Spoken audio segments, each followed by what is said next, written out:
goody, here it comes. Welcome to the Cinema Psycho Show.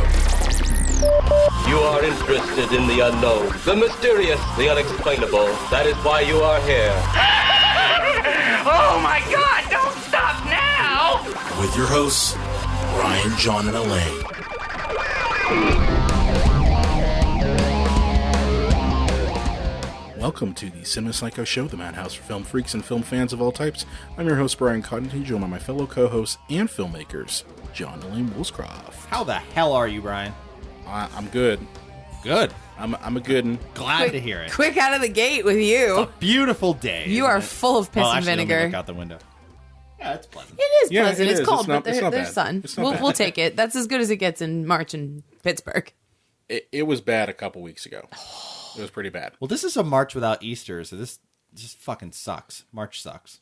Okay, I mean, I didn't realize that Easter being in March was that important to Is you. that kind of a deal breaker for you know, you? like every month has something nice. Like, you know, 4th of July, you have Christmas in December, Thanksgiving in November. Even like June is just damn pleasant. Damn pleasant. You know, the new holiday. Yeah. Damn pleasant, I tell you. Isn't Father's Day in June? It is. Yeah. I don't know. My dad's dead. Yeah. But like March, if it doesn't have Easter, I guess there's St. Patrick's Day. Yeah. Yeah. Exactly. So we're on episode 47. 47. We're up there, guys. 47. And this One week we're going closer to be... to 48. That's one right. closer to death, right? Yes, one I episode. guess if you want to be morbid about it, I got dark here on y'all. Hey, But, I'm sure you can get through another 100 episodes at least. At least. I'm not even close to being sick of you guys yet. That's, I mean... Not Brian at all. You a little, John. Well, that's understandable. But yeah, we're going to be talking about controversial movies today. Yeah, we got like a nice meaty episode for you guys, and We should lots make of... this a controversial episode. Like, we should say something really offensive. Oh, I'm not on board with that. I love how both of us are like, no, John, shut up. Oh, no, I want Elaine to say. No, actually, I kind of think that would fit. Oh, Okay. so I'm the odd man out. So Fine. John, your job, and this is Why is it my job? I Why can't is this imagine. my job? I'm sorry, because have you it's met you? Because it's you. Have you met you? I think it should be Elaine, because nobody's going to care if I say something controversial. Oh, the idiot said something stupid again. Okay, who's You, calling you the idiot? None of us ever call you the idiot. That's not true. Okay. Well, no, not you you're guys, married the people- to him. It's going to come up. It's No, it's true. the people who listen. Yeah. Yeah. But no, John, your job for this episode is to come up with a controversial thing to say that I don't have to cut out. Ooh. Well, So that's kind of the thing. That's a challenge. Remember in film school where one of our first projects we had to do was that film where you had like the restrictions or some shit like that you had to make the movie within. Oh, yeah. Yeah, oh yeah. Okay, so I'm going to do that right now. Your restriction is natural light instead of. I have to not want to cut the damn thing out in editing. All right. I'll come up with my own thing, but I think it was David Cross had a great joke, and it was just purely to incite people. He said, "Why does God let so many like children be shot in like school shootings and and other places?" He said, "I don't think you're going to like my answer, but I think it's because when your children are shot and murdered, they go up to be one of the 72 versions for the ISIS members." Oh, God. John, that's horrible. Oh, that's bad. And David And people Cross took is the bait, horrible. like they walked out. I'm like, come on, he's just enticing you. He's just like baiting you, and Inciting. you took it. Yeah, that's Upset pretty rough. feelings. That's pretty rough. Oh, But, my. yeah, before we get to that, we're going to talk a little bit about Zootopia. Yes, we are. So speaking of controversy, it does look like there is some news, from the mouse, from Disney, this week. This would be John's number one enemy. John's excited, all right? Fuck Disney. It's good. Fuck Walt Disney. Fuck the Walt Disney Corporation. I'd like to mention that we're going to Disney World this year. Right. hypocrite. Why not? Why not go to Disney World I this mean, year? why not? I'm really excited. I'm not even sure that I'm taking John with me. It's all right. I You're think going to leave I'm. him at the airport, or you're going to pull a Home Alone and Hey, just not tell him? I have my flight. I have my flight. I have my ticket. I'm good. I could leave his ass at home. We're good. It's all good. But anyway, so Disney is accused of stealing the idea for Zootopia from a screenwriter, and this screenwriter has gone ahead and has filed a federal lawsuit. Wow. And basically, it's the screenwriter Gary Goldman. And She did not say Gary Oldman. Gary No, Gary Goldman. Goldman. And he did, like Goldman's Pharmacy on Family Guy. yes, sure. I had forgotten that was that character's name was like Brian. Please don't stereotype Jews. Oh, it's I'm Jewish. I can do that. He gets a free still pass. not sure it's He okay. gets a free That's pass. the free pass. But Goldman was the screenwriter of Total Recall. He was also an Yeah. executive producer on Minority Report, which John hates, and I like. I like the Minority first time. Report. No, I haven't. Well, I do not hate Minority I thought Report. you I think it's hated an that movie. extremely flawed and average movie. Oh, okay. That's not hate. I mean, that's pretty That's reasonable. dislike, though. That's Certainly. more like, and I don't eh. like Tom Cruise. No, well, nobody does. Not As an even- actor, I don't not think even Tom his- Cruise likes not Tom even Cruise. his kid. But So I anyway, think the problem is he likes himself way too much. But anyway, so that's a little bit of background on this Gary Goldman guy. And he says that he alleges that Disney took character designs, themes, lines of dialogue, and even the name Zootopia from a project that he first developed in 2000. He said that he actually pitched the project to execs at Disney on 2 different occasions, once in 2000 and then again in 2009, and both times they rejected it. And it accuses Disney not only of being of stealing, I guess, of his idea, but that they've also been doing it for a long time. And this is just the most recent example and something that they do quite often. So, Well, yeah, I mean, Disney steals every one of their ideas. But Yeah. I'd say this sounds pretty clear cut and dry, doesn't it? That they stole it from him. well, I mean, I'm not here to say one way or another because I'm very far removed from the situation. You know, I'm not here to say. I gotta be honest with you. I wouldn't be surprised. If I mean, this I is wouldn't true. either. But, you know, It just seems kind of like Disney's MO to fuck over the little guy. Yeah, they're this saccharine, empty company Right. that guises themselves behind family values, but it's just garbage in, garbage out. yeah, and when Goldman goes ahead and he made a statement. It says, although the Walt Disney Company rigorously enforces its copyrights, it has developed a culture that not only accepts the unauthorized copying of others' original material, but encourages it. And basically, instead of lawfully acquiring his work and his ideas, they kind of just said like, no, bro, we'll pass, and kind of sent him like out the door. But then ended up copying his work. And they, he said he had like a live, he had registered like a treatment for a live action film that was going to be part of the Zootopia franchise, and that would include an animated film named Zootopia. He said that he had hired an animator to develop characters, and he says that he alleges are strikingly similar. He said that he created a squirrel named Mimi, who's cute and optimistic, but not taken seriously and discriminated against. And he alleges that the character bears a strong resemblance to the bunny cop Judy in Zootopia. Goldman says he also developed a hyena character who's a cynical outcast from society, and he alleges is very similar to Nick the fox in Zootopia. So there was differences, obviously, with Goldman's version, but a lot of them said, that there's just like a lot of similarities, in the lawsuit and whatnot. So Well, is anybody surprised from a company that takes like famous, myths, like they take Hercules or just famous stories like Arabian Nights, and they Disneyfy them, and then they hold on to the copyright of these characters that weren't theirs to begin with a stranglehold. You can't make anything Hercules now because Disney owns it. How can you own Hercules? I think you can still make Hercules movies. I don't know, seen- but I mean, just as an example, Aladdin, yeah. Yeah, anything. Aladdin, obviously. The that's- Little Mermaid story is not Yeah. theirs. They just made a version of it. But if you make anything remotely related to the Little Mermaid, you They- have to. Well, that's what Goldman Get says kind permission of in from his Disney. opening statement, that Yeah. they, ferociously, protect their own copyrights, but they don't, hold that I same think standard. didn't Fantasia almost lapse into public domain, and they That would have been amazing. Mickey himself almost did. that's right. No, Yeah. yeah, it was Mickey almost lapsed into public domain. I can't remember the exact amount of years, but after so many years, before before the copyright characters law and stories changed. too. Yeah. I think it almost lapsed into public domain, and then Disney basically said, "Nope, it's ours." The reason Just that kidding. that's important is that characters like Frankenstein and Dracula, Dracula. who are pretty universally known, get other artists have an opportunity to put a new spin on it. A fresh perspective. It does not stranglehold on these iconic characters that are more than just one and done kind of things. And Disney couldn't imagine anybody else doing anything with Mickey Mouse, so they of course took advantage of this and completely rewrote the copyright rules, and now so they can have complete control over all of their media forever. Well, that's Yeah. I mean, copyright law, at least in this country, is so fucking ridiculous beyond belief. Right. Like, Let's sing the happy birthday song. no, seriously, like everything. We were talking about this before the show about my documentary and how I'm considering getting E&O insurance. Right.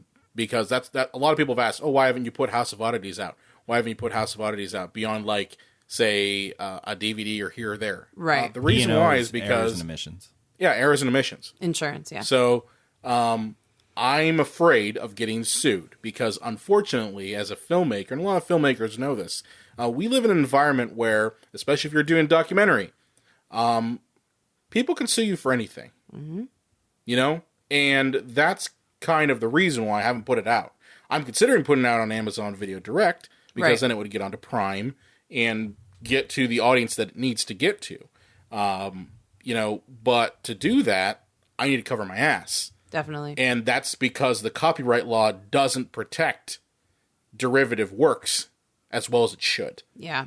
Okay? Obviously, when you're like when I was making that documentary, and I told you guys about this, I had people who told me, just strip that music out and put something else. And it's like, but that was part of the experience there. I understand that it's copyrighted, and I'm well aware of that, but how many times do you walk into a mall or walk into a Walmart or some place like that, and there's popular music playing? Mm-hmm. You can't escape it. You can't escape it. It's usually goddamn Taylor Swift. Right, but the point is that especially when you're making a documentary, you kind of have to ask yourself, well, do I capture real life and potentially get sued for it? Right. Because there's a Coke can in the background or a Batman sign in the background, or there's music playing that I don't have the rights to, and for me to attain the rights to it would cost well more than the budget of the actual film. Amen to that. Like, I actually tried to go and contact those music companies, and what, like, the thing is this: the music that was chosen was that was at the performance that I documented. It wasn't anything popular. Right. A lot of it was smaller artists. Like, it wasn't fucking Taylor Swift. Right. Or Lady Gaga or anything like that. But it's still a matter of, that stuff is still owned by certain record companies. And I wanted to go the right way and contact them. So I actually did contact, I think it was one record company about a piece of music, and I never heard back. Oh, wow. That's... Because they were like, well, tell us what your budget is. And I'm like, well, my budget was practically $0.00. Yeah. Because it originally wasn't made for, any sort of profit. I mean, the idea was that, hey, I would really forego any sort of pay regarding the movie because I'd be able to sell it myself. Right. But that's the problem. Mm-hmm. So, the problem is that our copyright laws are not designed for the small filmmaker, or the small artist, or the small anything. They're designed for the corporations to basically keep, Stranglehold, absolutely. Mm-hmm. Now, I know that certain characters like Dracula, Frankenstein, those sort of things, you can make movies and things about them now. Mm-hmm. Right. Like, that. Yeah, that's without, that's been around for so long that it's not even an issue. But, you go back and you look at Nosferatu, for instance. Okay? F.W. Murnau's film. First cinematic version of Dracula. And it got hit with copyright issues. Huh. By the Stoker family. Oh. That's why for the longest time, a lot of people thought that Nosferatu was a lost film. Oh, because my the gosh, Stoker family actually forced, through court order, the destruction of every copy of Nosferatu. And if it wasn't silly, they have nothing in common. Well, I mean, I'm gonna be honest with you, it is blatant copyright infringement on that point. I mean, you change the name of a couple people, but it's still the same basic concept. But the point is that that's an interpretation. Okay? Is it wrong to destroy every copy of something? Absolutely. Unless it's a Star Wars holiday special. Then George Lucas, I get it. But we're getting a little sidetracked. Yeah, we're talking about copyright. Copyright law is an stealing, issue with out me. and stealing. Yeah, it's a big deal, you know, because you have to be careful as a filmmaker. But man, I can't imagine anything more upsetting than having like your work actually taken from you and you know, having someone else steal it. So speaking of upsetting, we have lots of feelings and lots of thoughts today on controversial films, but we're going to go ahead and we're going to hit it with a little ad for you guys on the Epicast Network. And when we come back, we will talk about being further upset on this episode of Cinema Psychos. Enjoy. Hey, thanks for listening to the Epicast Network show that you're listening to right now. Isn't it great? Yeah, come on. Thanks for listening to anything. Exactly. You could be listening to normal radio like a pap, and you're not. You're listening to things on a computer like a grown person right now in 2015. My name is Sean Collier. This is my co-host, Aaron Kleiber. Mm-hmm. We have a movie review show. It's called You Can't Handle the Truth. It's more than that, though. We get to be fun. Yeah, it's about everything. But you know what we do? You know, there's a lot of movie reviews in the world. But a lot of those people, they don't know you. They can't relate to you. And you know what their dreams were, like when they were in high school, was to go to NYU, and they didn't. And then they were like, I want to write for Rolling Stone. And guess what? They didn't. Now they have a blog on Tumblr. Our dreams were to talk about movies to you. And we're living them. We were those people that would sit around a TGI Fridays until 1 a.m. and get kicked out because we were sitting there talking about how Terminator 2 is so good. Okay, we're those guys. And now you can get in on that action. Get in on that action. We go to an advanced screening, and we record as soon as we walk out of the theater. We don't stop to think about it and look up what Kurosawa would have done. We're just talking about it. And bonus, we're moderately funny comedians who've had moderate success. So, exactly. I don't know. You might be in for something good. Get that every week on You Can't Handle the Truth, a proud part of the Epicast Network. That was good. Proud. I think that was good. Proud to be an American. Listen to us now. Back to the show you chose to listen to.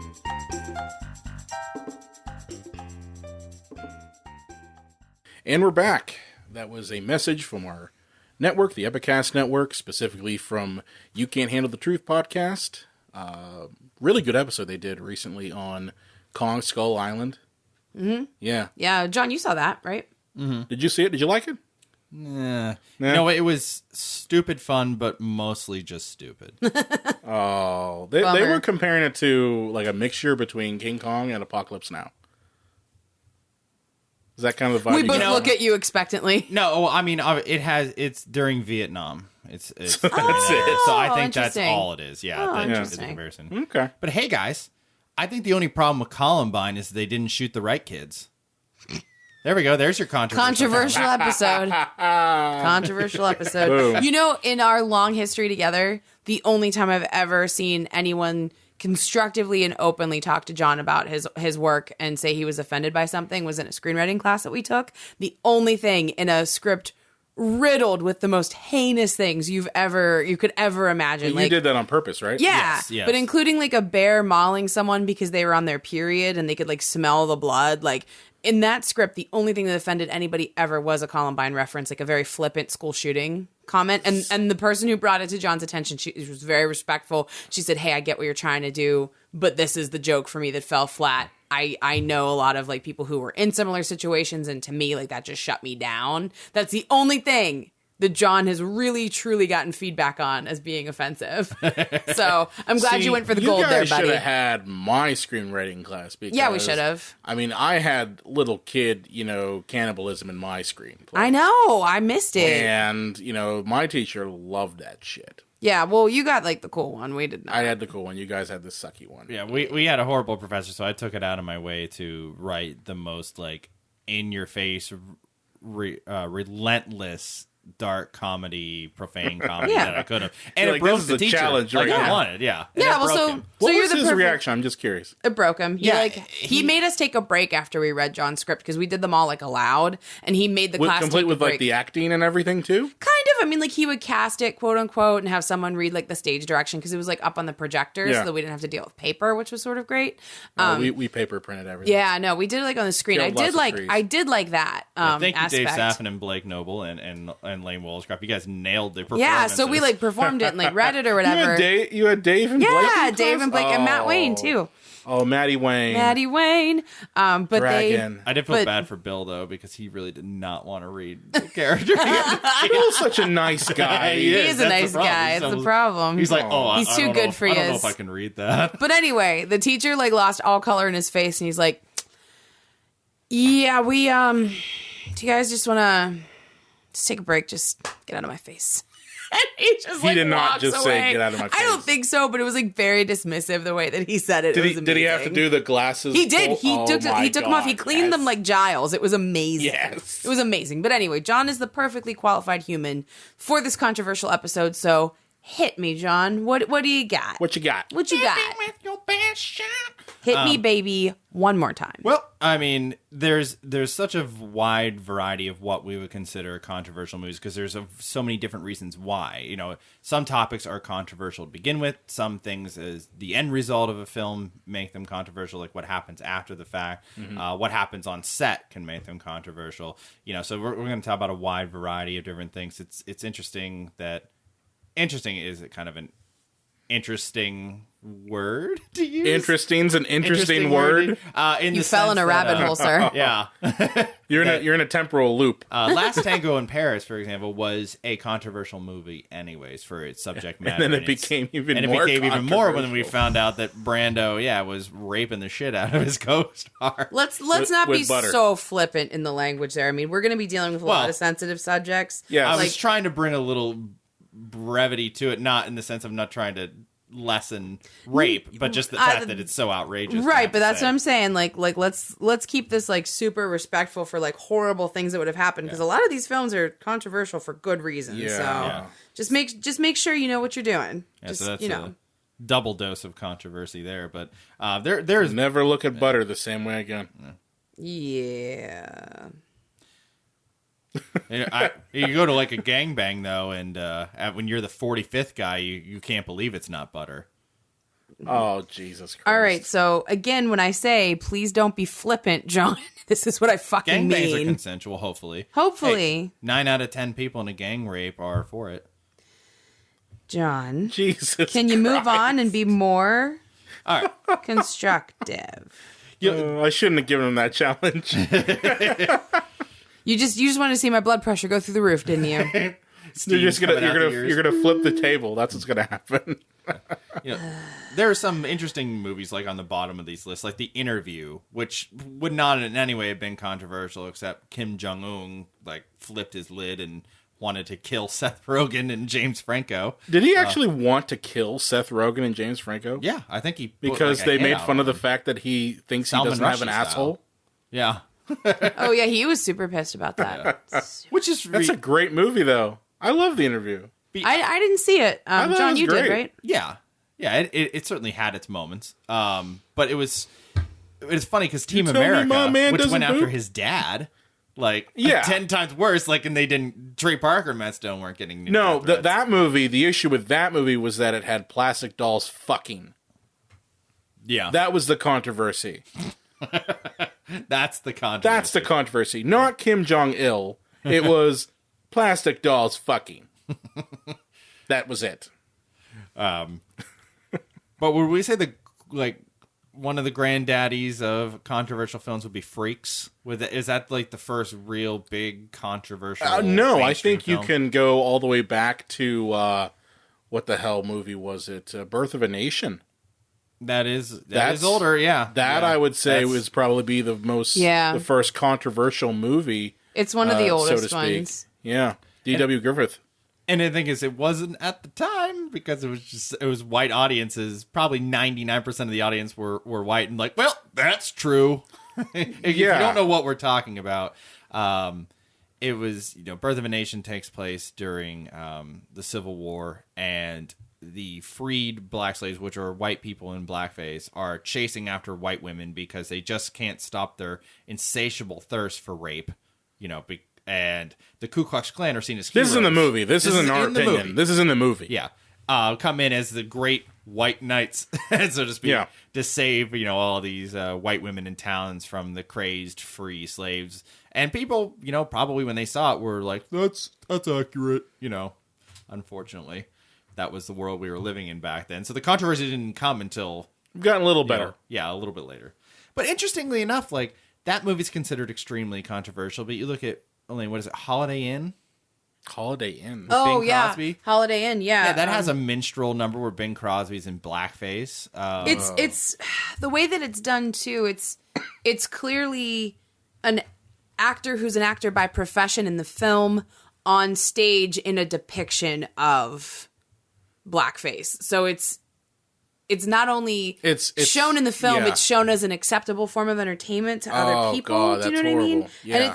And it's again like a total sign of the times where they made this movie and it was okay. And I mean, I know a lot of baby boomers who love that movie, and I'm like, I can't watch that movie. And they're like, I know, it's bad, but like, I just love it, It's like, well, because no, back then it wasn't as... It's the same thing with Breakfast at Tiffany's. I was the landlord, Mickey Rooney. And it's always been wrong, and it's always been shitty, but that hasn't been public perception until, as people, we grow and know better. We know better now than we did then. What's the name of the Bing Crosby movie? Holiday Inn. Holiday Inn. I think Holiday Inn is I would say it's worse. Because in Breakfast at Tiffany's, nothing's worse than Mickey Rooney's portrayal of the Asian community. The reason why I say this is because, as you said, Elaine, it's Bing Crosby in the movie portraying someone in blackface as part of an overall show. Like, that's the performance aspect of it. Mm-hmm. Whereas in... You could make the argument that, well, at the time, no one really thought it was that big of a deal to completely whitewash a role like that in Breakfast at Tiffany's.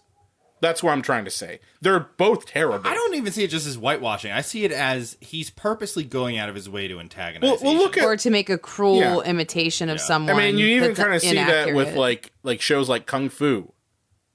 David Carradine is not Asian. Well, but that's something very different, I think. In this case, I think that using an actor to do a cruel imitation in Breakfast at Tiffany's, I think that's something totally different than just casting simply a white man where it should have been They're another both terrible race. Things. Yeah, I just figured with Holiday Inn, it's a matter of, we've got a little performance thing, and we'll have Bing Crosby dress up in blackface. Well, I think it was something that was done at the time, so I mean, it was a depiction of the times, and that doesn't make it less bad, but I think that was something that was prevalent because he's in blackface, and then there's like a little girl character who's in blackface too. Oh God! And it's awful. I mean, I saw horrible. Yeah, and I saw the movie once. as a kid, and I'm good. There are people out there who love this movie. I mean, old people. I mean, I would say it's a boomer favorite, but I think it's a lot of people overlooking it because the times were very uninformed when this came out. For me, it's not Irving Berlin's best by any means. You guys know my favorite's White Christmas, and there isn't any goddamn blackface in that. So it's not a perfect White Christmas. It's not a perfect movie. It is in fact a very White Christmas in good ways and bad, but thankfully there's no blackface in that one. So my love is unsullied. Wow. Yeah, there's not a single blackface in that, but correct. And on this topic, since we're on this niche, there's Song of the South, which people used to find quaint and charming. Song of the South. What is that movie? Speaking of Disney, our mouse dictator came up with a movie where a slave sings songs about how great his life is. Zippity doo dah. That's all I can do. That's where that came all from. I can do before we get sued. Well, isn't that what Splash Mountain the ride is based on? They sing that song, but it's not. Okay. Technically. I mean, there are undertones to it, but right. But yeah, I mean, that was definitely on the list that I first thought of when I was thinking of controversial ones. Because I mean, there's a lot, right? So there's different reasons, like John said, in general. But then there's issues of race. There's issues of sexuality, issues of I don't know, propaganda. Like a big one I think of is Triumph of the Will as a controversial film, but we're still taught it in every iteration of film school. It's funny, if they had won the war, that with film that would have been particular movie. What I always take away from it is the role of propaganda. Exactly. And like that's the reason why we're taught that is It's because used as a tool. That movie in particular was used to convince people that one, Hitler was there to save Germany, and two, that his bizarre thinking was normal. Mm-hmm. Like, that's the problem. And you see parallels with that with the current situation that we're in. You know? You look at Steve fucking Bannon, you know, Darth Vader. What? No. Darth Vader. And, you know, before he got involved with politics, he was a filmmaker. Did you know that? Yeah, I did. Yeah. Yeah, he made a makes lot me of sad. movies. He made a lot of movies that have the same sort of feeling as Triumph of the Will does, only with his own crazy bullshit, you know? He made a series of those movies. Well, the interesting thing is, and we want to talk about controversial statements, and here's one that I actually do believe. Leni Riefenstahl, on a structural level, is one of the greatest filmmakers of all time, which is so hard to say and so hard to swallow, that she was brilliant with her film technique. She implemented so many different uses of moving cameras. And also at the time for being a female director. I mean, she's a dirty Nazi. Don't get me she, wrong. yeah, she is, But a think dirty about Nazi. it. But She was hardly the only person to make a documentary about Nazi rallies, but there's a reason why we learned her film in film class. Hers was the best. You know, the other ones just didn't hold up to the same kind of, you know, quality. And it sucks to say that, you know, because that's why these are controversial. We clearly do not agree with the filmmaker's point of view, but the point of art is you have to try to be objective and see art for what it is and decide if it's worth the controversy or if it pushes things too far. yeah, as I said, I just look at that movie and say how easy it is to manipulate people. Absolutely. With imagery and sound.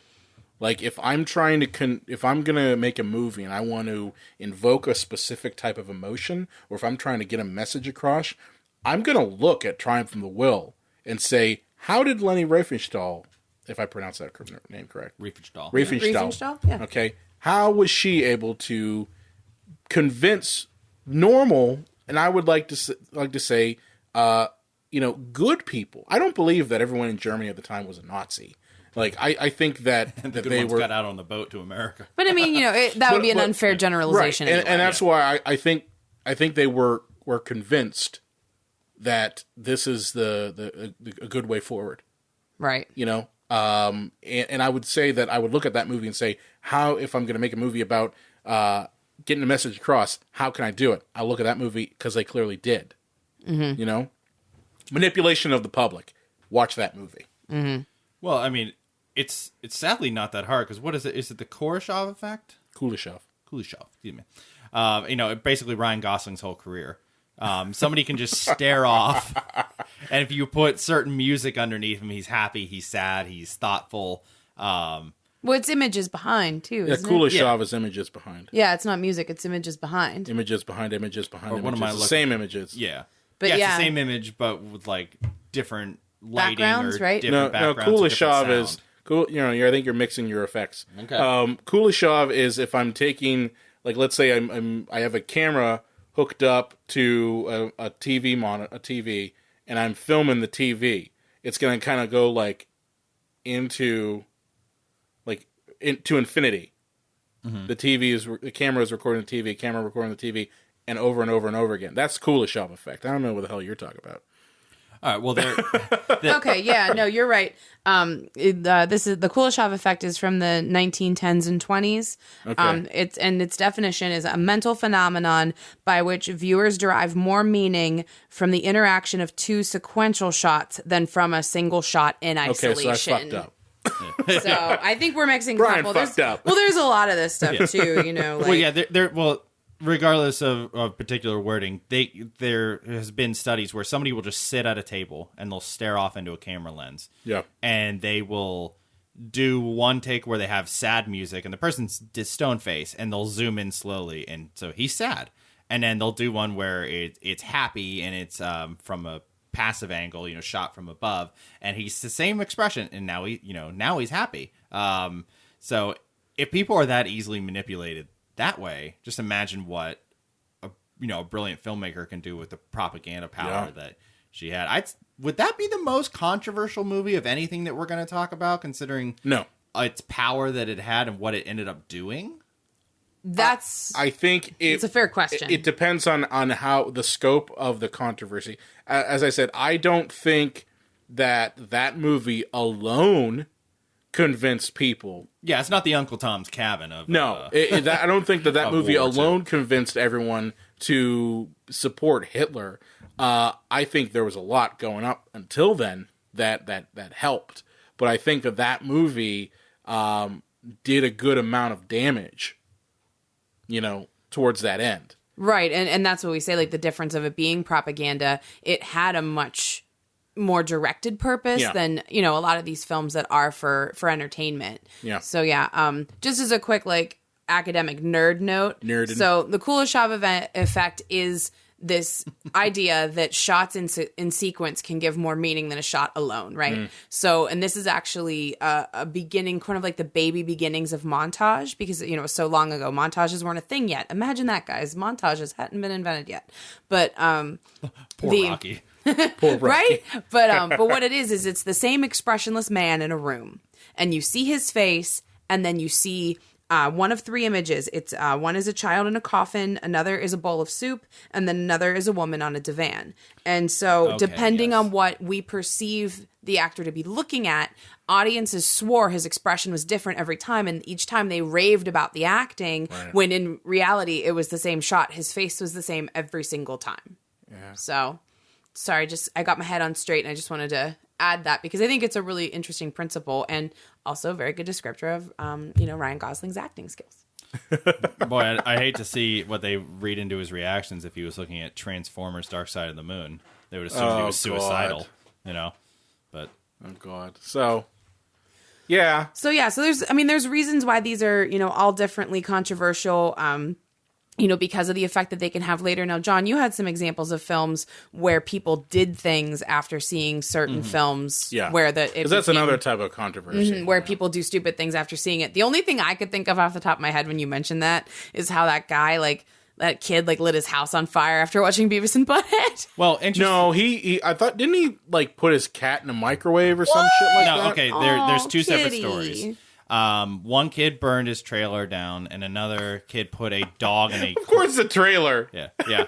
And one kid put a dog in a clothes washer. Oh, puppy. Because on the episode, Beavis and Butthead put Anderson's dog in a dryer. Yeah. And then laugh about it. And then the dog's fine, but those kids apparently didn't know anything. But here's the funny thing about the burning the trailer park one down. It's just a quick side note. Those kids did not have cable, and they actually were not aware of Beavis and Butthead. But the mother chose to blame Beavis and Butthead. And then when that narrative went off and there were groups that wanted to get it off the air, they said, well, you have to stick with this now. Those kids had never even seen Beavis and Butthead. Yeah. Wow, so using controversy to further your own agenda. I remember being a kid when that story came shitty. Out. But anyway, sorry, John, you were saying the examples that you would have of this. Well, it's funny because these films were controversial by their nature anyways, and then I'm sure this just added fuel to the fire. Two I can think of very easily are Clockwork Orange and Natural Born Killers. Cool, can you tell us more? Both movies about, murderers and spree killers. Murdering psychopaths. Yeah, murdering psychopaths, yeah. NBD. And there were, people, I believe Clockwork Orange was banned in the UK, which is where it was made, and other countries for years because there were copycats to rape and murder and other things Alex DeLarge, the main character in the film, was doing. Wow. My guess was it was probably part of the video nasties from the 80s. You remember the video nasties? Yeah. It was specifically a UK thing. Oh, where a series of movies, mostly exploitation and horror films, were banned throughout the UK.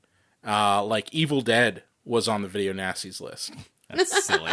Which is silly now, but you think about this in the late 70s, early 80s, you had the Margaret Thatcher, wing coming up to power, and, they were ultra conservative.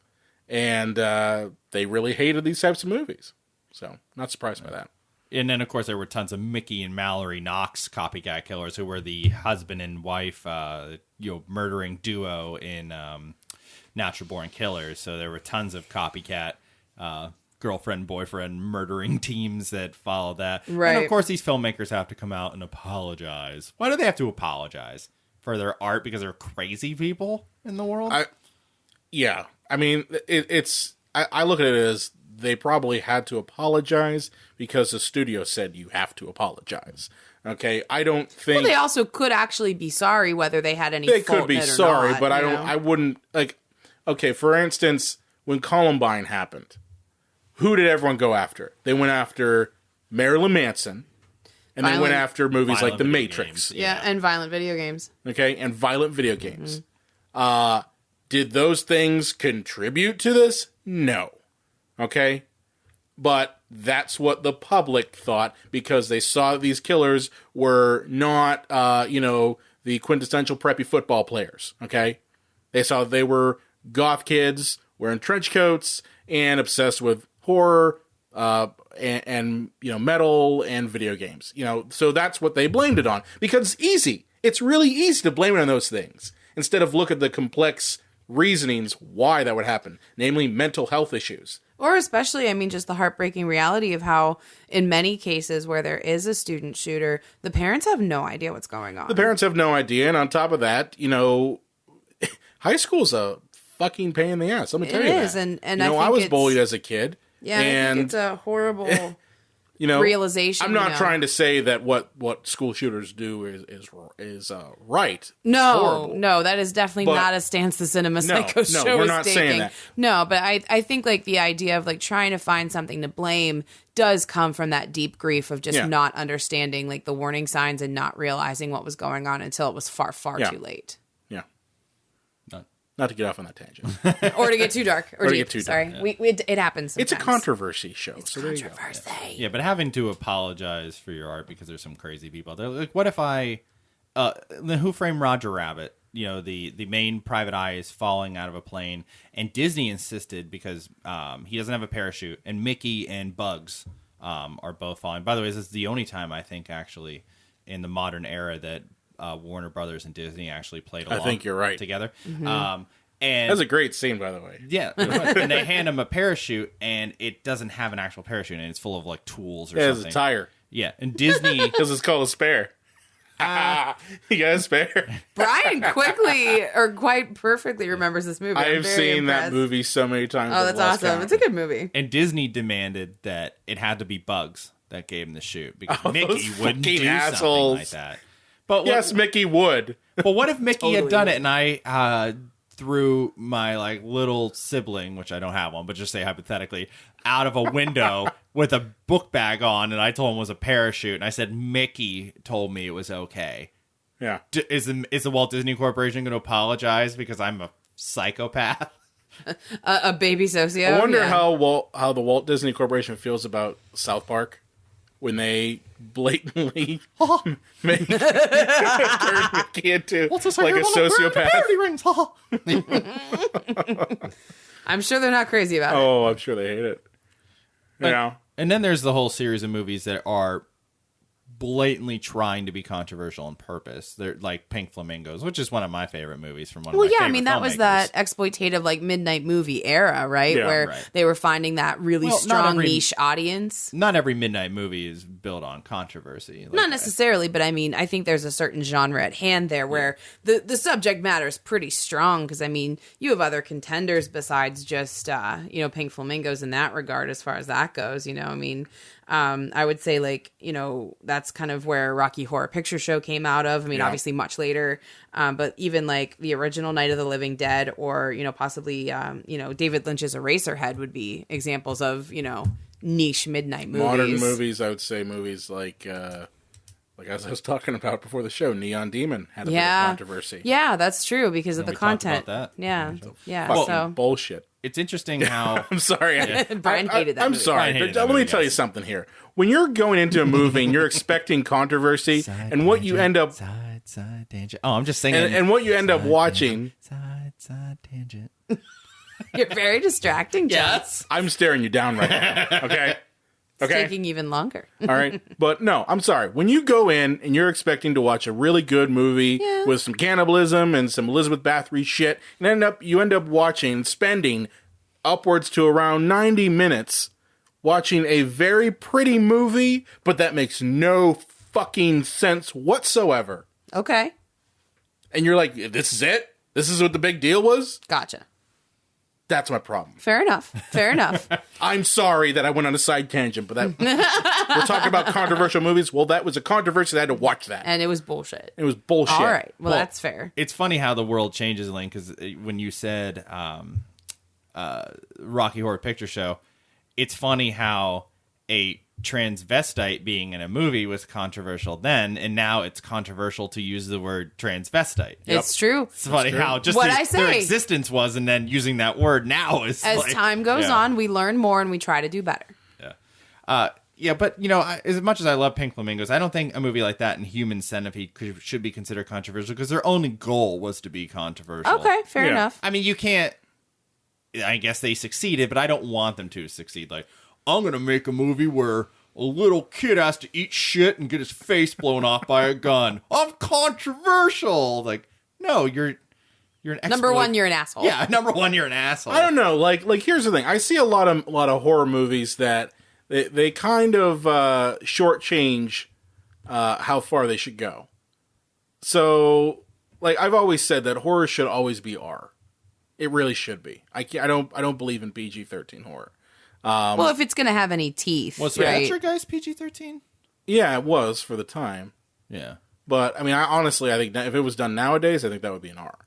Wasn't it remade and it was? It was remade into crap. Okay, but I personally think that with horror, not to get on another side tangent, but it's kind of a controversial thing. I think the best horror movies you end up seeing are the ones that are somewhat controversial. Like, taking something that is completely innocent and then distorting it, Like I've always felt that is the most horrific thing. Exorcist is a good example of that. That was a controversial movie when that came out. Yeah. The idea behind that was, sweet innocent little girl is possessed by the devil.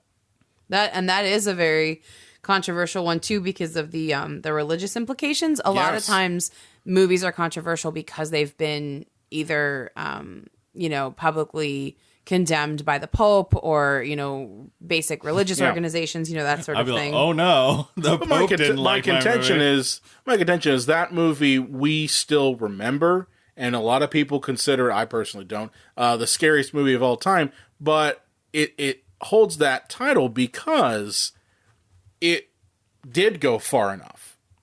It didn't, wuss out at the last minute and not go as far as it should. It took a prepubescent teen and, not only had her get possessed by a demon, but then put her in very uncomfortable situations. Absolutely. Like the whole cross fucking scene. Mm-hmm. That sort of thing for 73 when that movie came out, or 72? 73. 73. 73? Correct, John. That was really, really disturbing. I think it's disturbing now. I'll tell you what, my mom said when that movie came out, it was really fucking scary. Like, nothing like that had really been, like, a part of mainstream cinema before. And she said that movie scared the hell out of her when she was young. Well, Brian, with the scene you just talked about, did Jesus rape her? Controversial comment. Is that it? You challenged me. Is that it? Are you cutting that out? I'm not cutting any of that. Okay. Well, see, now you've just become a part of your own prophecy. You're trying to say something controversial, and thereby you're not being controversial. You're just like Pink Flamingo. Yeah. Oh, well, yeah, but Brian challenged me at the beginning of the challenged. thing. Yeah. It's his fault.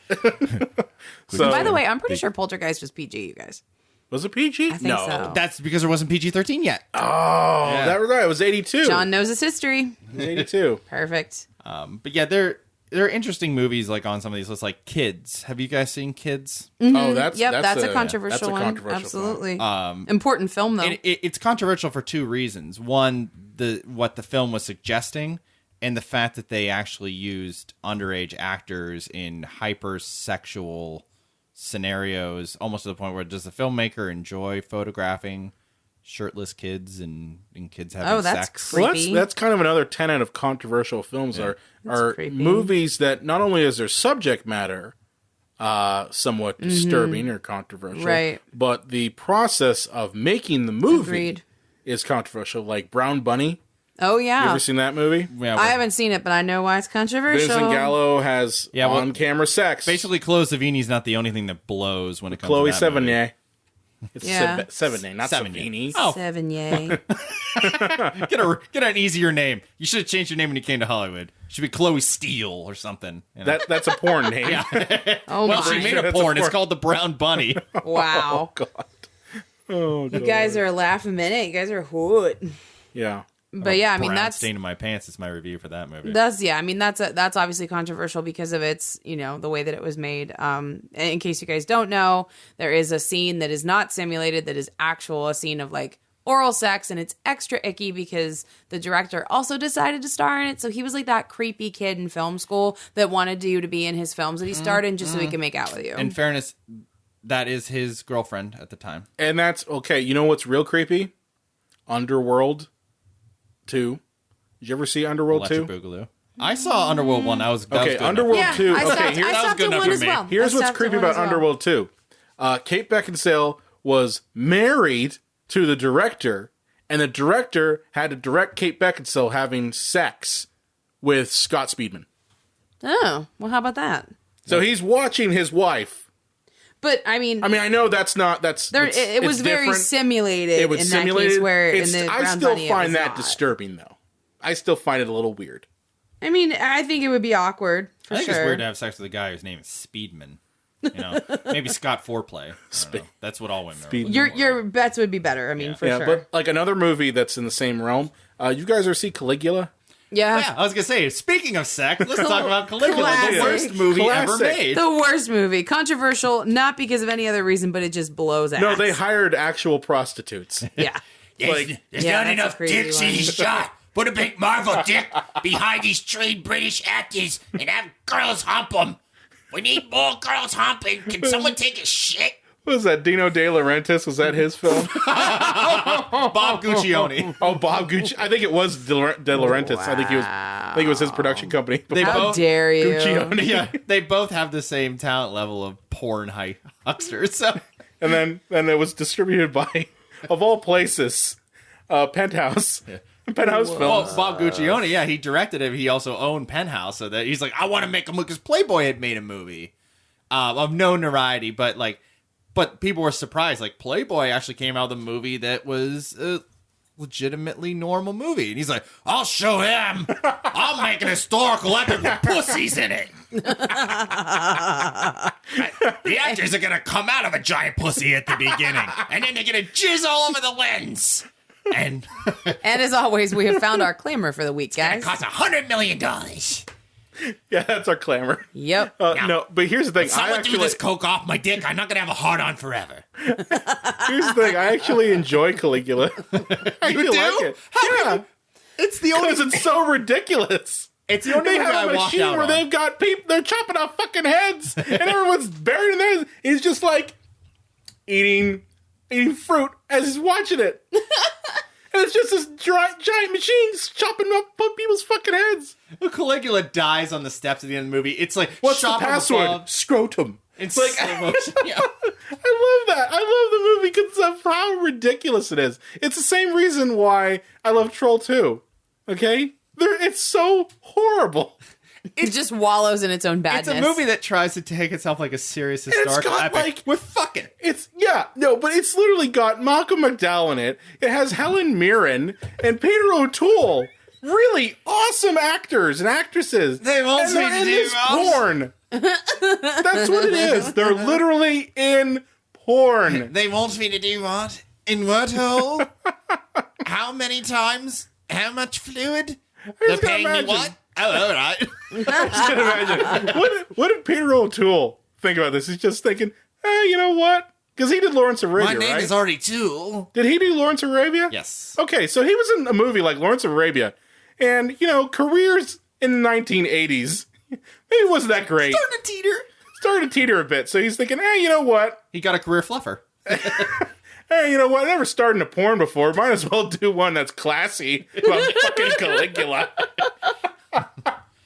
Oh, God. Could you imagine this in any other movie, like the end of King Kong? Like, it was beauty that killed the beast. The guy saying that is getting fucked in the ass.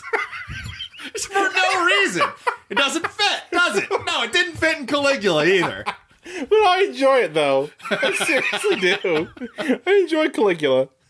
If I want a good laugh, and that movie's long, too. It's not a short movie. It's fucking long. It's like 2.5 hours long. And they even have like a director's cut that has like 10 minutes of extra footage.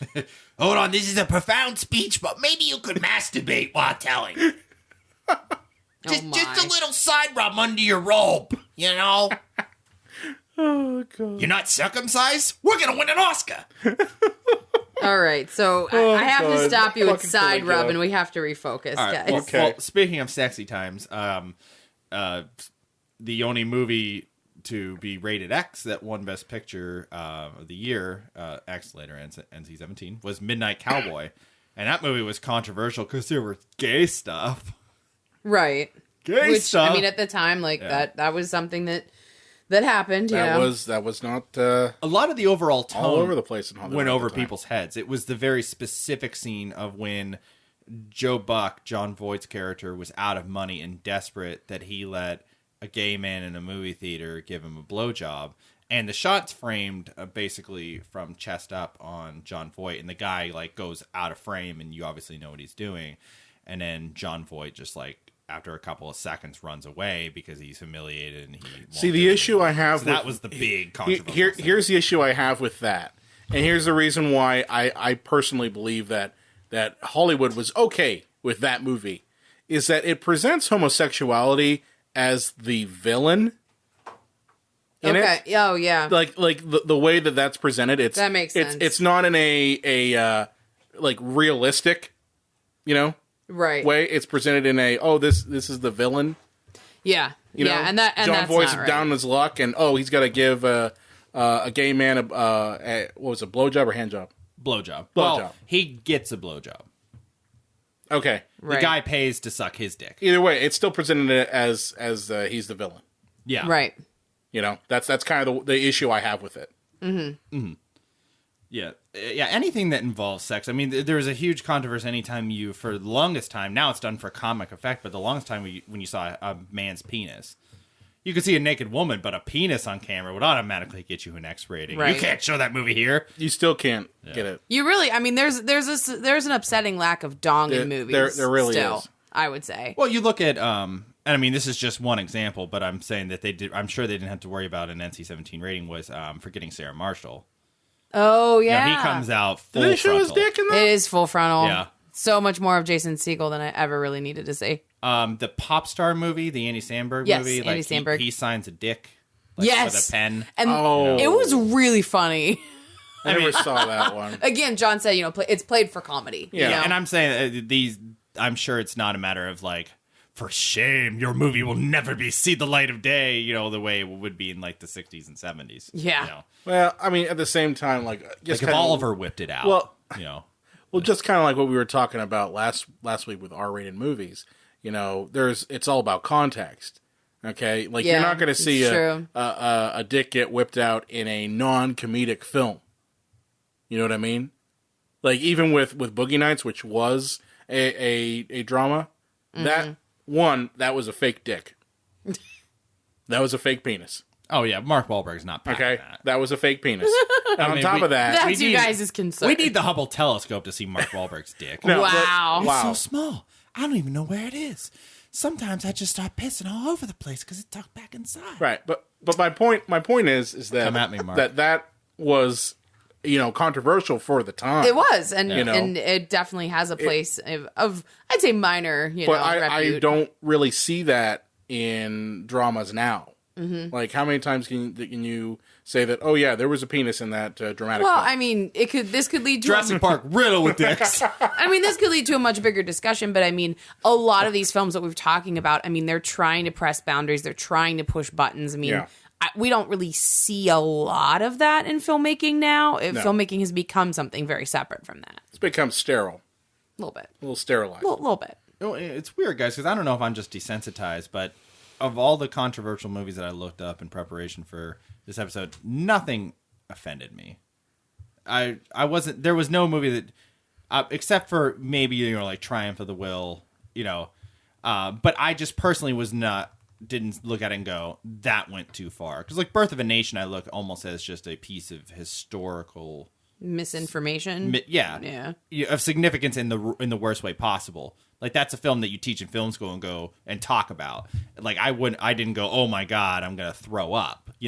The only one that ever really did anything to me, and a lot of people wouldn't consider it, we talked about it last week, was Passion of the Christ. Yeah, and that's on like every list. Knowingly anti-Semitic. Like it really is. Well, some people saw it controversial for the violence. Violence. That part never bothered me. I mean, that's much smaller than the anti-Semitism for sure, but Yeah. Well, I would say as a lady, maybe you're right, Brian. Maybe I'm offended by that one. Right. As a lady on my end of things, a lot of the like rapey elements are certainly something that rape revenge movies. I mean, just anytime there is like really brutal rape, like Girl with the Dragon Tattoo for me was really hard to watch. That is pretty hard to watch. And I think those kinds of controversial. She gets her revenge. She does, but I'm not sure that's easier to watch. You know what I mean? Like for stuff like that's sort of where my line is crossed because they make me extremely uncomfortable. Right. I'm not sure that for me offended is the word, though I do sometimes have a problem if art isn't the first and foremost of a project. And a lot of times, rape or being a rape survivor is something that they just throw at a female character because like, well, what else are we going to do with her? We want her to be strong and shit. Right. They're just that's like, well, we kill two birds with one stone. We show she gets revenge in the end. So there's the feminism end. Mm. And there's, the guys who are kind of not feminists get to see, and a great example of that is I Spit on Your Grave. Right. Yeah. So that's the exact plot you just described. Yeah. Was a girl gets raped and she just murders everybody that did it to her multiple times. Actually, multiple times. Oh yeah. I mean, 3 times in the film, I think. But that I would say is my line because as a lady, it's just hard for that to not make me uncomfortable. I will say this though, as a person who does watch a lot of horror movies, I do see that plot thread get used a lot. And I do get some, as I said, I can't really relate. Sure. But I do like to see the victim get revenge in the end. Yeah, I don't know if that's necessarily realistic, because how many people out there wish they could get revenge? Or even what everybody would want, I mean, I would never speak for somebody, for them to like aspire to any certain kind of closure. I think if something horrible like that happens to someone, it has to be individual to them, and survivors of something like that like certainly don't owe anybody anything, you know. And I have a hard time finding entertainment in those storylines because they are so raw and it's something real that happens. I mean, we talk about these controversial movies, we talk about horror movies, a lot of things in film like are never gonna happen, but this is something that is a little too real for me sometimes. No, I get and that. Depictions thereof, I get why it's controversial because I'm not comfortable with it either. Right. I could see that. Speaking of a movie that was played off to be real, intensely violent nature was Cannibal Holocaust. Good movie. Yeah. Oh dear. It was played out to be like a found footage film, and people actually that was one of the first found footage films. Yeah. Like seriously, before it was popular. Kids, that was 30-year-old kids. That was the original Blair Witch. Yeah, seriously. That's funny. Oh, Cannibal. But yeah, but I mean, I think regardless of the reasons that, that things are controversial, what's really interesting about a lot of the titles that we've selected and some that we haven't even touched is just because of their controversy, they've endured. And so we're still talking about these films even now. I mean, some of these movies, Birth of a Nation is probably the oldest we discussed, but even Triumph of the Will is really old, but these are still things that are somehow relevant, because when you disagree, that's sort of where a lot of artistry can come from. It's just if you cross that line too far, you decide if it's worth it or not. Well, those two that you mentioned there at the end, you don't want to be on the wrong side of history. No. True. And those True. films will always be controversial because they're on the wrong side of history. Right. But it's just funny because we're going through this list and like, oh, have you seen that one? Like, oh, I've seen that one. I mean, these movies have found a way to stay in through the ages, even though movies have changed a lot in the past 100 years. Let me ask you a question, and this is kind of more of a, I don't know what the word I'm thinking of. Anyway, I'll just ask the fucking question. So I'm trying to think of descriptor words. I should really just keep like a thesaurus with me at all times. Dude, thesaurus.com. Thesaurus.com. But anyway, what do you think that a movie having a quote unquote controversial status, do you think that causes people to go to see it more or less? I think it depends on who you are. It also depends on the controversy. Because if it's like something against maybe like the church or against Christianity, I mean, you're going to have a lot of boycotters.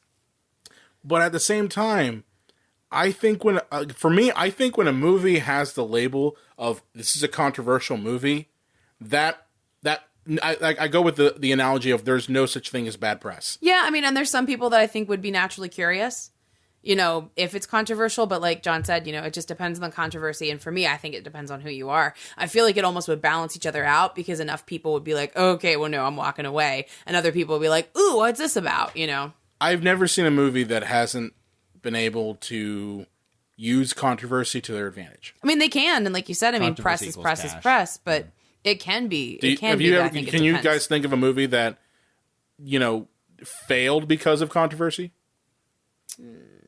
Not offhand. Even movies like Silent Night, Deadly Night, which that was a controversial movie.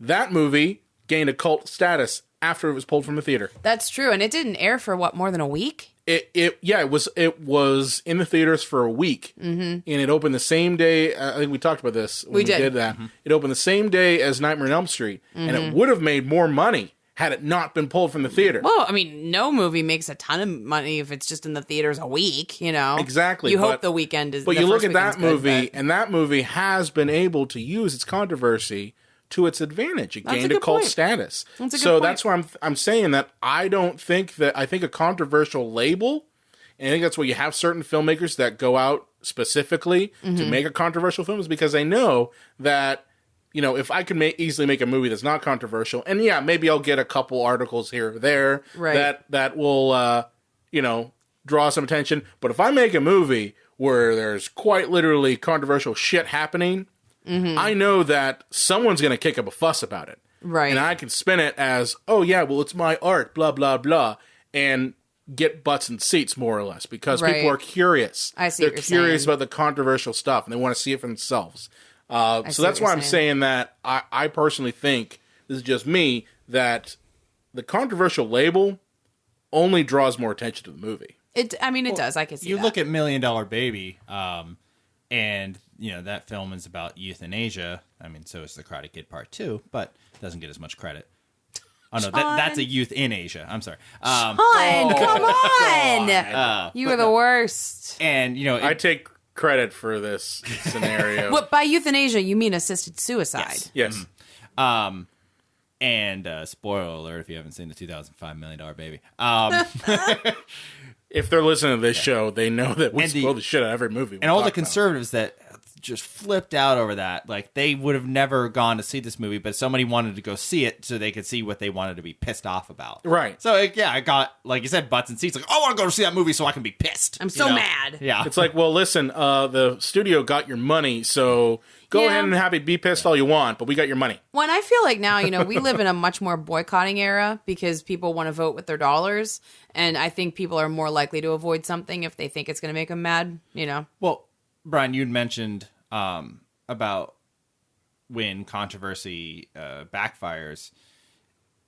JFK is arguably considered Oliver Stone's, you know, best film, but his career never fully recovered after JFK. Why? Because it made him seem super like tinfoil hatty. Yeah, he was easily labeled as a loon. You know, he's a conspiracy nut. I don't think that's necessarily related to his controversial film. I think that's called Oliver Stone bought into the bullshit that was surrounding JFK. Like, there were people who, I remember when that movie came out, I mean, I was probably around 6 years old when that movie came out, but I remember the controversy around it was that, oh yeah, this could really be real. There could be all this shit, back and to the left. I remember that. And I think that Oliver Stone just bought into his bullshit. Interesting. And, I mean, he knew that he was making a fictional film. He knew that. He knew what he was doing. But everyone else around him was like, oh, wow, you don't understand. You really blew open the lid on something here. Blah, blah, blah. And that's why he now hasn't really recovered from that, Well, yeah, because I would say possibly two of his best films came out, 2 years and then 2 years after that, which was Nixon in 95 and Heaven and Earth in 93. Both fantastic films, but they did not get the attention or notoriety they deserved because they came out after JFK. If he had released those two before JFK, they would have been heralded. They would have been won Oscar after Oscar. But if that's your, I never saw W. Did you ever see W? I did. Yeah, did you like it? Did we see that in the theater? It was the poor man's Nixon. I couldn't hold a candle to it. No, but it was all right. It wasn't his best, but I mean, it wasn't born on the 4th of July. He's been phoning it in since Any Given Sunday. But no, I'm just saying, like, it wasn't born on the 4th of July. No, I consider that his greatest film. Understandable. Yeah. But I think the controversy of that had lasting impacts on him, the filmmaker. Yeah. I would agree not with necessarily that. the film itself, because you either agree with it or you don't. And the thing is, I would tell anybody who loves how the way films work, editing, lighting, tone, any kind of thing that goes into making a movie, even if you think Oliver Stone is full of shit, watch the movie and pretend it's all fictionalized. There is no John Kennedy. Right. There is no Leo, because the movie is amazing. It's a tour de force of filmmaking. Right. So I would say still look at it for that. Right. Right. So do you want to talk a little bit about some movies that some of our friends and other people Our Facebook friends, Facebook friends and Twitter friends and Reddit people? Definitely. They're not really friends. Friend? Yeah. Right. So I went on 3 different Brian, social are you serious? media. Are these people really my friends? You serious? Yeah. So I went on 3 different social media things, and basically posed the question that we've been talking about: is name your favorite controversial film and why. Or else. So on Twitter, I just asked for favorite controversial films, and I got a couple different responses. So these are from friends of the show, other podcasts that do awesome things. From Basement Condition, they said Clockwork Orange and Reservoir Dogs. Mm-hmm. Good movies. What was controversial about Reservoir Dogs? It's really violent. Really violent. Like the graphically violence? so. The torture scene? And for the time. torture scene and all that stuff. For the time, it would have been, Film Roast, another podcast, said American History X, Sounds of the Lambs, and Frontier. Oh, I never heard of Frontier before. I have not either, but I'm glad you mentioned Silence of the Lambs because we kind of overlooked that. And if we want to talk about me checking my white privilege, I should not even white privilege, just straight privilege. I remember watching a documentary on Silence of the Lambs because it's one of my favorite films. And they're like, people of transgender boycotted this movie when it came out because of the depiction of Buffalo Bill. I'm like, that's stupid. It's like a really great storytelling thing. Get over it. I was maybe like 12, so I'll give myself a little bit of break. I get it now that I'm a little older and a little wiser. But, at the time, like, I used my, checking my straight privilege here. I just didn't get it. Like, well, how could you be bothered by that? Because at that time, at 12, I had never even met a transgender person. Barely had met a homosexual person that I knew of. Uncle Bud. No, but yeah, that is extremely controversial because they used, something that normal people go through as that person's insane. It's a way to help show him as being insane. Because Elaine, you were even bothered by in Billy Madison after Yep. Steve Buscemi's I was real character. pissed off. Yeah, Billy You were Madison. bothered by Billy Madison? I saw Billy Madison as an adult, and it's the dumbest movie ever fucking made. Billy Madison calls a guy who he's bullied in school and apologizes for it, and it's Steve Buscemi, and he asks, "Oh, yeah, it's no big deal." He gets off the phone and he goes over to a list, and it's people to kill, and he crosses off Billy Madison, which is a pretty funny scene. The problem Elaine has is that then he starts to put lipstick on, and Like very comically, like It's Joker like, style. yes, he must be a murderer because he puts lipstick on. Yeah, because God forbid, like any gender fluidity, That's it would affect your sanity so incredibly. Yeah, I was real mad. John was like, "Will you just shut up? This is hardly the movie's only problem." Like, I was ranting. I was so angry. But yeah, I mean, that's a great example. Silence of the Lambs definitely skews a part of our population, of the human race, that they go through something really profound. And I think in those instances when you don't fully flesh out characters, you reduce something that's very important to people and should be respected, and you boil it down to something that makes them like weird or creepy, and that perpetuates stereotypes and harms people. In all defense of Silence of the Lambs, they pulled elements from Ed Gein. Ed Gein was have you ever heard of Ed Gein? I have quite. Is he a serial killer? He I was, feel like I know. he was a serial killer. Because of John, I know my serial Ed killers Gein pretty was well. the basis Psycho, for Texas Chainsaw. Psycho, Texas Chainsaw, and Silence of the Lambs. Mm. Okay, he was. It's quite a track record there for old Eddie. Seriously, but he was a serial killer who did do things like he would murder women, and he would dress in their clothes and wear their skin. Mm-hmm. Okay, like that part, you can say, well, that's kind of making fun of transgendered people, but I don't necessarily look at it that way. I look at it as, well, they pulled from that characteristic. Well, they did, but I mean, at the same time, they are perpetuating stereotypes that someone who's transgender can't possibly be trusted. Whether it happened in real life is sort of irrelevant, because when you have a mainstream project, you're putting forth something that people should believe. Whether they want to, whether that's real or not, you're going to influence people a lot. I'm not being an apologist when I say this, but I think what Thomas Harris was trying to say is that this was a crazy person who wanted to be a woman, not he's crazy because he wants to be a woman. Right. Right. That's kind of what I got across, was that. Yeah, and I mean, I think it's just hard to have a depiction of that, in media, and to be fair about it. So I can understand where the controversy there comes from, because it's not as skillfully rendered as one would hope. Right. But along those lines, I also have from the podcast You Meet in a Tavern, a D&D podcast I've been talking to. You have Slumdog Millionaire, Human Centipede, and The Interview. Oh, Human Centipede. So Slumdog, I initially didn't think it was that controversial, but apparently they were telling me that a lot of the child actors, they were treated horribly. Oh, Really? yeah, like they didn't get paid and stuff. Yeah. I heard about that. I did hear about that. I'm just hearing about this for the first time. Yeah, I didn't know about that. Apparently yeah. they were treated horribly. Yeah. And I did say that I guess you could say it's controversial that the main actor in that movie ended up, kind of destroying his career with the next movie he did, which was, Last Airbender. Well, he's in He was Prince Zuko. Well, he was nominated for an Academy Award, so he's doing okay now. He wasn't. Dev Patel. Oh, was he nominated? Yeah, for Lion. Oh, okay. Yeah. So he's on the upswing. Well, he's good for him. He's good. Good for him then. He was great in both those movies. So. Beth Ostick says One Flew Over the Cuckoo's Nest. Mm-hmm. Yeah. What's the controversy Mental health. there? Mental health in general. Yeah. Okay. Well, Mental health. I mean, and the portrayals hero, thereof. hero of the movie did fuck an underage girl. Yeah, that's a problem. Yeah, This is not me being disgusting. This is a direct line from the movie. I'll tell you, Doc, when you're looking at that big red beaver in your face, you're not thinking about asking for an age. You know what I mean? That's in the movie, folks. In the movie, this is not an opinion. From a formal review, they say Requiem for a Dream. Yeah. Is that movie controversial as much as it is just disturbing? It's controversial because it depicts drug addiction. Mm-hmm. Right. And just addiction in general. Yeah, that movie, I've said this, that's one movie you watch maybe every 10 years.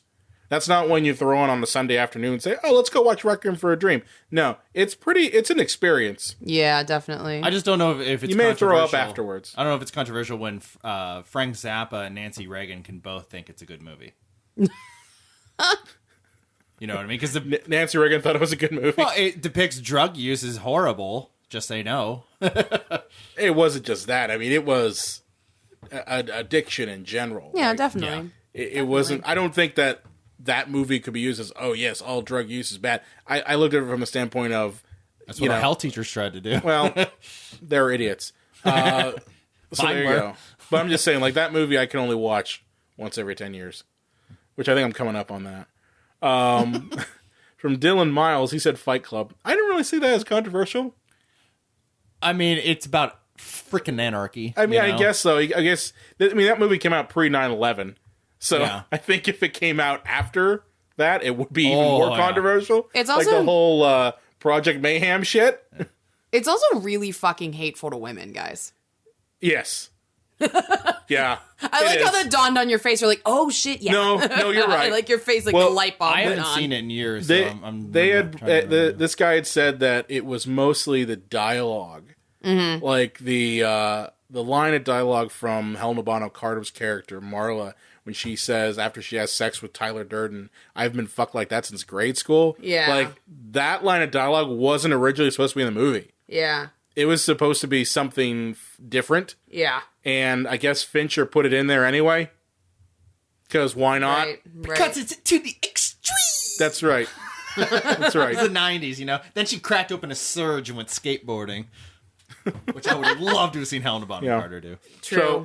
So a lot of people had pretty I got opinions more. and got some responses. Well, I got I more. wonder if maybe we should. Yeah, I'm going to just quickly go down these. Okay, and go down the then list. we'll close it out. All right, cool. Andy from Queens of NC-17 said Cannibal Holocaust. Yep. And Salo, which I didn't know what the hell it was, but it's the 120 Days of Sodom. We're going to have to see this. It came out in the 70s. Yep.